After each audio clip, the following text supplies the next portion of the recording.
Today on LA Currents, his leadership began with the challenge of restoring confidence in the council itself. Council President Paul Krekorian speaks to Ann Police about turning the page and getting greater community involvement through independent redistricting, which will go before the electorate this November. Later, the East Los Angeles Women's Center is a community-based group with a holistic approach to helping those who have survived domestic violence. Anita Bennett hears from survivors and the center's community promotoras, who advise on the many ways there are to get help. But to start, Lindsey P. Horvath is the current chair of the Los Angeles County Board of Supervisors. She has already made history as the youngest woman to ever be elected to the board. Supervisor Horvath spoke to Anita Bennett about her advocacy for transit riders, the LGBTQ community, and for greater diversity in LA County's decision-making processes.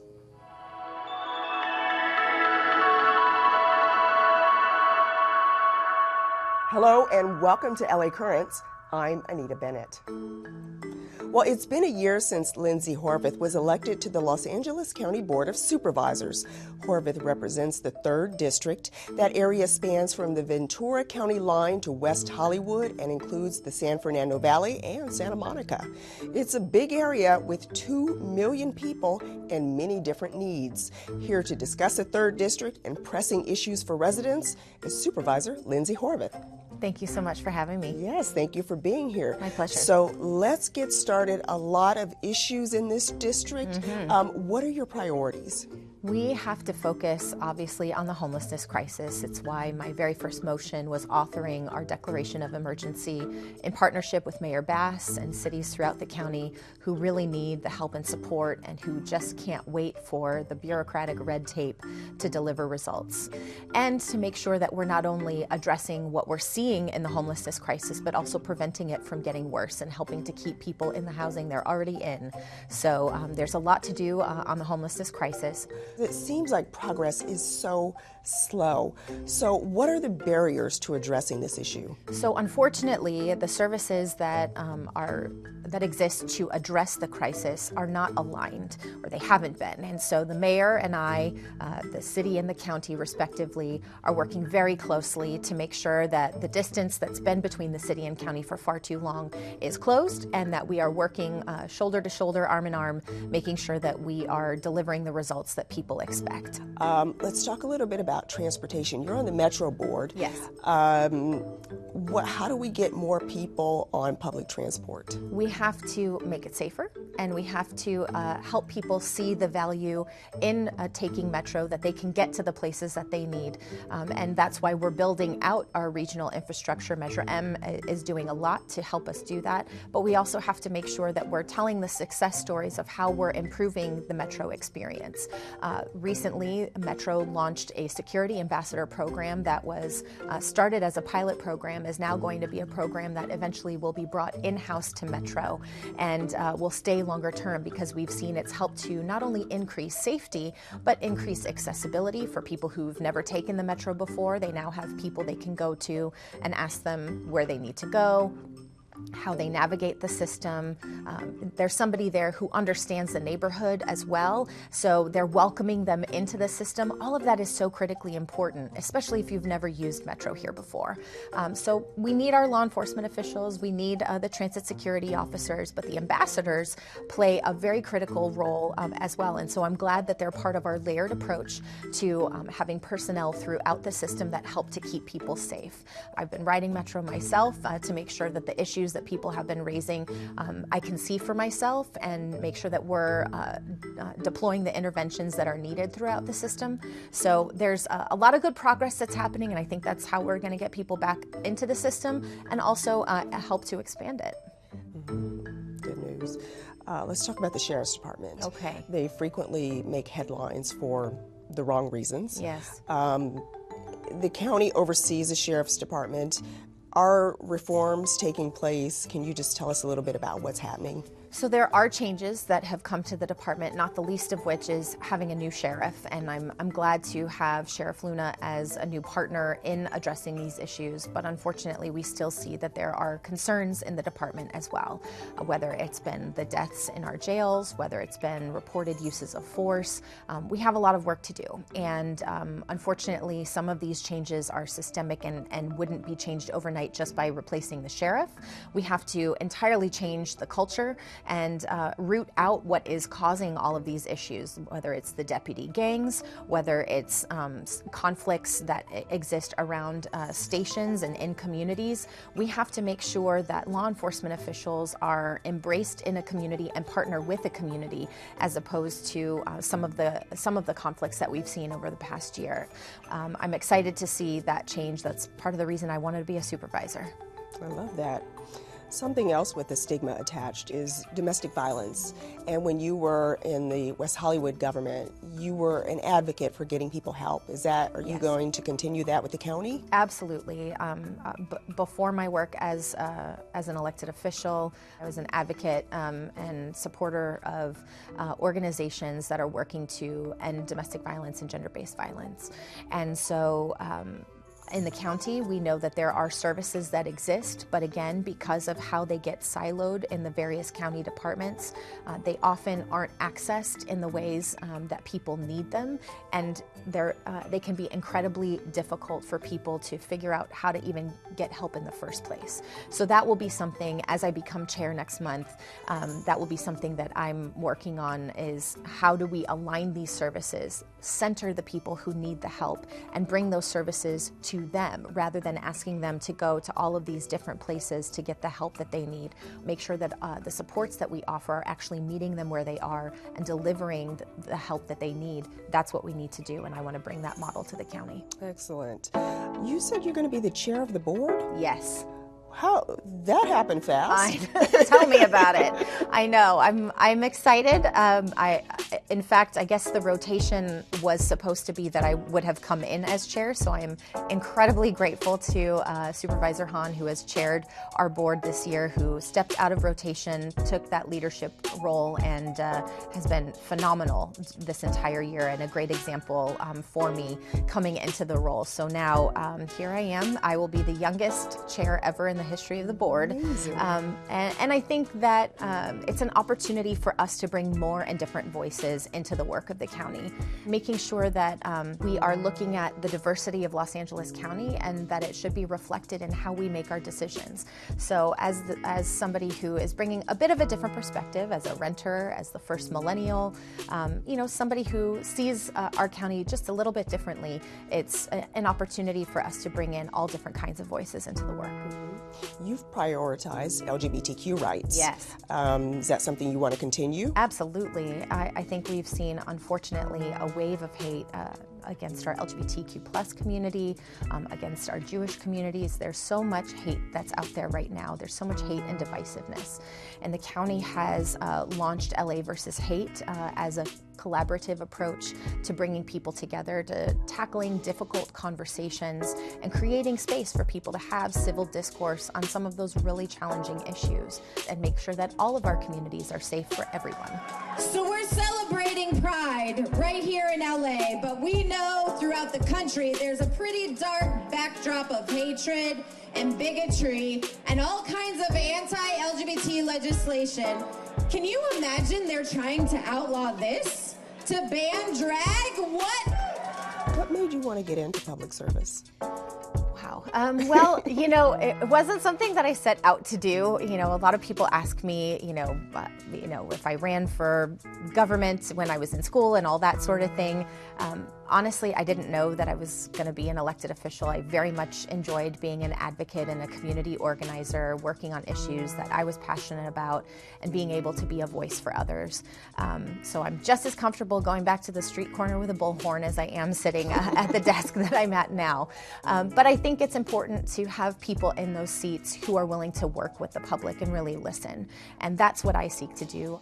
I'm not somebody who comes in saying I have all of the answers. In fact, I go out out into the community to look for the answers in partnership with community. So if people want to get in contact with your office, how do they reach you?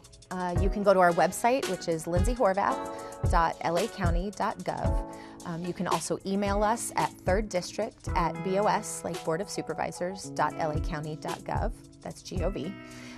So those are probably the best ways to reach. Well, this has definitely been a lively conversation. I learned a lot. Oh, I'm glad. Thank you for having me. I really appreciate it. LA City Council President Paul Krekorian has taken a lot of challenges in his stride, leading council members in the aftermath of leaked recordings that took a toll on trust in elected city officials. He tells our Ann Police that he's proud of the work this diverse council does, tackling major issues for Angelenos. Our guest is the president of the Los Angeles City Council. His leadership has helped the city navigate through some difficult situations. It is my pleasure to welcome Council President Paul Krekorian. How are you? I am great. How are you doing, Ann? Doing It's good well. to be with you. Yeah, glad to have you on. You chair an ad hoc committee on government reform. Independent redistricting, why is that so important for you? You know, in order for people to have confidence in the democratic process, they need to feel that the system is not being gamed. And frankly, under the old model, it was, because the process we had was not independent. What does redistricting do for folks who are looking to be reelected? Does it complicate matters once the redistricting is done? Well, in my view, it should be irrelevant because we should redistrict according to the interests of communities, not the interests of elected officials. And so if this hurts somebody in their reelection campaign, that should be irrelevant to the process. We want to create fair districts that equitably include all of the communities of Los Angeles and allow their voice to be heard. And the election results, you know, those cards will fall, you know, however they fall. That's what independent redistricting really should be. I mean, I'm hoping that you guys can all figure this redistricting out, because I just need to elect you. I get what we have to do, right? Just massage to create districts that benefit you all. When we listened to those tape recordings of that meeting, people were, of course, shocked by some of the racist things that were said during that conversation. But let's remember that the topic of the conversation was how to draw district lines in a way that would favor the members who were participating in that conversation, even to the point of disenfranchising entire communities within the city of Los Angeles. I am completely confident that we've produced a terrific policy recommendation for the council on independent redistricting, and I'm very proud that we're doing this for the first time in 100 years. Is the 2024 election a reality? Yes. That's what you're shooting for? Yes, for sure redistricting will be on the November 2024 ballot. I guarantee that. Now, you, Mayor Bass, and a delegation of council members spent some time in our nation's capital. The LA Department of Water and Power will receive $48 million in a federal grant to expand and strengthen the clean energy that we're all going for here. The DWP is on track to achieve 100% clean energy by the year 2035. And what we're doing through LA 100 is really the model for the rest of the nation. Now, you've been a long-time advocate for expanding the rail and bus transit system in the valley, including electrifying and eventually converting the G line to light rail. That falls right directly into this whole topic right here. Where does that stand now? It does, and I should say Measure M was a real game changer for transportation in Southern California. Metro, I also serve on the board of Metro. We're now engaged in the largest investment in transportation infrastructure in the nation, and we're going to continue to be for decades to come thanks to Measure M. And it was especially important for the San Fernando Valley, which was largely left out of the benefits of Measure R. So Measure M significantly changed that. And the Orange Line, the G Line, as you mentioned, the East Valley light rail line, building transit through the Sepulveda Pass, the connection between North Hollywood and Pasadena, all of these are things that are going to really benefit the people of the valley thanks to Measure M. And one of the things you mentioned was the improvements to the G Line. This is the most successful BRT right now, a bus rapid transit line in the country. And what we've done is already begun investment on improvements to the system as it is. So through grade separation and other things, we're working right now to increase the reliability and the capacity of the G line, and also speeding it up. So those things are already underway. We've electrified the system already. It's all electric buses on the line. And then the next step will be, and this is down the road a little bit, but the next step will be, once all those improvements are in place, actually converting to light rail.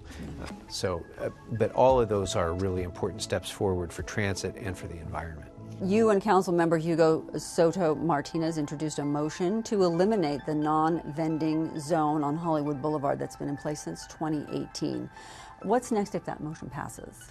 Well, it's a good question, and part of it remains to be seen, because we're studying something new, which is creating, instead of a no vending zone, a special vending zone for Hollywood Boulevard. That's because of the unique nature of Hollywood Boulevard, and it's such a tourist attraction. There is a need for people to be able to sell there, but at the same time, there's lots of public safety concerns that we have to take into account. So Mr. Soto Martinez is proposing a special vending zone, which we're looking to explore how we can do that in a way that protects the vendors and protects the public and prevents traffic dangers and that sort of thing. Do you have a blueprint to follow with that type of system? Are you looking towards some other cities that have the same challenges as Los Angeles? I always hope that when we look at changes, we don't reinvent the wheel. I always think that it's valuable for policymakers to look at what the best practices are. So for sure, we'll be looking at other cities' examples and see if there are some that provide helpful information for us to use. In many ways, Los Angeles is a unique animal. I mean, we're the second largest city in America, and you really can't compare us to smaller cities around California. But I do think that we always have things that we can learn. All right, what is on the council's upcoming agenda? Anything you want to share with us? I will say this, I'm really so proud of this council and how far we've come in the last year. We were facing such a difficult challenge in the aftermath of those tape-recorded meetings. This council was facing tremendous crisis, and we've turned a page. We have 7 brand new council members who haven't served in public office before. 7 out of the 15. We have the most diverse council in the history of the city of Los Angeles. I was able to appoint the first committee in the history of Los Angeles that is an all-woman committee, for example. So we have this incredible opportunity of turning the page on the crisis of a year plus ago and really moving forward with a council that is looking to the future, moving forward, and I think we're well on our way to doing that. When I took over as council president, there was some question whether we would even be able to have functional council meetings. The protests were so great and the disruption was so great. Understandably, people were enraged by what they'd heard and what they saw happening. And I'm so proud of the council that we have turned the corner on that, and we're moving forward with really important legislation and with kind of a new beginning for the council and governance in Los Angeles. You feel you have restored some trust in the city council in a year and a half time? Certainly some. It's always going to be a work in progress, and this has to be mission number one for every elected official, because if you don't have the trust of the public, you won't be able to effectively function in delivering good policy. And I think we have done a lot. We were able to succeed in prohibiting oil and gas drilling in Los Angeles for the first time in our history. We moved forward with the strongest tenant protection program that has ever happened in the history of the city, and setting a national standard. We're working to increase our housing stock, in particular our affordable housing stock, which is helping our economy to recover, and locking arms with the mayor around some of those issues with her ED1 and the work that we've done in the council. We've substantially reduced the time that it takes to get affordable housing built, and we're taking on tough challenges, and we're effective in doing it. I Thank you, Council President Krekorian. We were so glad to have you on today. The numbers related to domestic violence are shocking, and as our Anita Bennett hears, most likely to be underreported. For over 47 years, the East Los Angeles Women's Center has been a vital community resource, meeting survivors where they are and connecting them to services.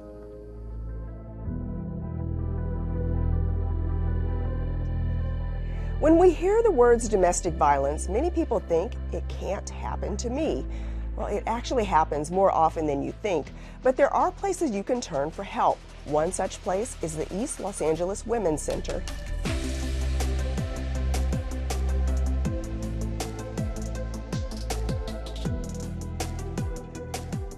Let's talk about the services that you offer. How do you help domestic violence survivors? We provide counseling services regardless if they're currently in the situation of domestic violence or if they have a history of it, as well as sexual assault. So a lot of times you have survivors who maybe didn't deal with the problems, they went through life afterwards with sexual assault or human trafficking or domestic violence happening with them, and then all of a sudden an extra trauma happens to them later on in their life, and then that's when everything comes up. We have group supports also. We have our outreach component, which a healthcare navigation, especially with HIV and AIDS, and a lot of our youth program with prevention as well. We also respond immediately after a sexual assault has been reported. Sometimes it's the police department that reaches out to us. Sometimes it's the hospital. Community members will refer people, and then unfortunately, we've been around for 47 years. Unfortunately, word of mouth is one of our biggest ways of coming into contact with different community members. And then of course our promotoras. They bring a lot of the foot traffic into the organization as well. Part of the job that we do as a East Los Angeles Women's Center is looking at a very holistic approach, trying to pinpoint what is the need. So we tailor make it to whatever their wellness path and their healing journey looks like. 1 in 4 women are facing this.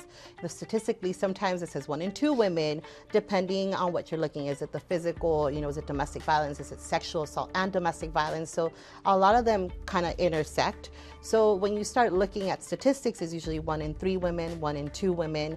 The other part of it is usually statistics tend to be about 3 years back. Oh. So that's another problem that we see when we're trying to gather these numbers, is that by the time we're already in 2023 and 2020 was going on, those numbers are probably higher at that point. But with Latinas specifically, we see that 1 in 3 are the ones that are affected with this, have seen some sort of domestic violence or victimization in their lifetime. So for us, it's really important to be going out to the community and engaging and letting them know the different aspects of domestic violence as well. What we know for sure is that those numbers are underreported. Through our work, every day we meet individuals who say, I suffered a lifetime and never told anybody. So these numbers are official numbers that come through the different institutions, right? But they're not, I don't know that they're so much reflective of what the community really looks like. I truly believe that those numbers, just based on our own experience, are much higher than what I would like to add higher than 1 in 3? Yeah, right. I would like to add the fact that a lot of, especially working within our communities that we work with, the systems that are out there sometimes are not the ones that our community goes forthcoming and telling them their story.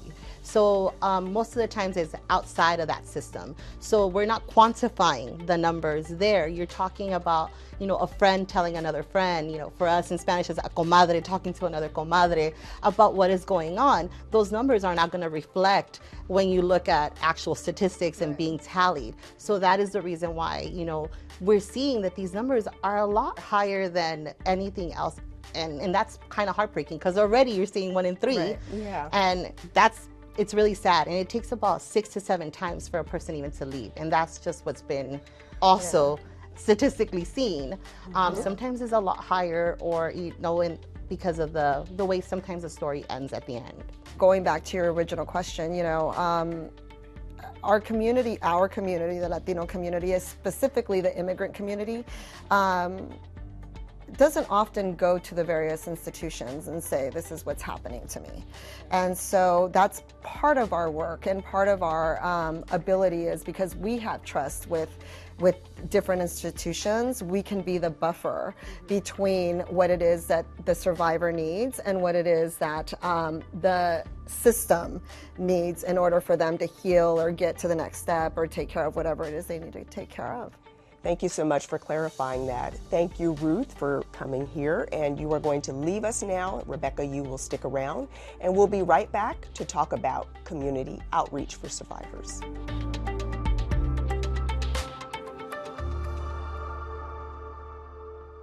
Welcome back. Now we are continuing our conversation on domestic violence and ways the East Los Angeles Women's Center can help. And now joining us is Jasmine Flores. You are the center's lead promotora or community outreach person. All right, so how does community outreach work? Please understand that they're not alone. There's a lot of resources, a lot of organizations like ours that they can bring, provide information, resources. Please call us. They can call us at our hotline number 24/7. We have a bilingual line, so please, they're not alone. We have a chat line as well. We also have a chat line. You can walk into the center. You can walk, if you're anywhere near LA General, you can walk into our offices at the Wellness Center or to the emergency department. Just request to speak to an advocate. Somebody there will call us. If you run into a promotora, there's a lot of points of entry. When you're out, does anyone ever come up to you and say, I need help? All the time, we have a survivor in every place we go. You wanted to add something? Yeah, you know, it's incredible. And that's the reason why it's so important that every single person who works at our organization goes through training. And whether you're a volunteer or you're a staff person, every single person from the time you walk in the door all the way through the organization, you're going to find that we're called advocates, and we all have state certifications on crisis intervention, because what happens is the second somebody figures out what it is that we do, or that we are an advocate, or that we have resources or information that's going to help them or a family member, they disclose. You know, and on our end, we need to be sure that the advocates that are out in the community are prepared and have the ability to provide the answers and resources or support. And not only that, when we schedule events that we know are going to be triggering, we always have therapists present, because we know there's going to be somebody in the audience that's going to need some reassurance, you know, some words of encouragement or immediate services at that point. Do you ever ask about immigration status? You know, the only time that it comes up is when a survivor is in the process of trying to get legal documentation in place. But is it a requirement to receive assistance at our organization? Absolutely not. We're very lucky that in terms of the services that we offer, they're not contingent on a person's immigration status. Can I add a little bit of that? Immigration is like the biggest issue why a person doesn't request services. Oh, right. Because they are afraid. They are afraid for that they'll be immigration. reported. Yes, they are afraid of the police. They are afraid of social services, because they think if they report domestic violence, sexual assault, or any kind of violence, the child are going to remove away. It also comes up, thank you for reminding me, it also comes up when we are speaking to survivors. That's one of the reasons why they don't leave, because the person perhaps that is causing them harm is dangling that over their heads, right? If you leave me, I'm going to call INS, or I'm going to call ICE, or I'm going to call whoever. And so that's why I said, as part of the legal process, you know, they're like, I can't leave him because he's going to report me. And so we're like, no, we have a lot of community partners who are well-versed in this type of scenario, and they can help you figure out what your options are, but that is not the reason to not leave someone, so yes. And that's where the promotoras go with information and provide education. And domestic violence is a crime, so they can be like under the BOCA, the victims of crime. Victims of crimes, and they can fix their immigration status in this. Because they in the violent relationship. Mm-hmm. This has been so informative. I'm really glad that we, are able to tell people that help is available. Thank you, Rebecca Melendez, Jasmine Flores, and Ruth Rivera, who was here earlier, of the East Los Angeles Women's Center. Thank you so much for having us. Thank you.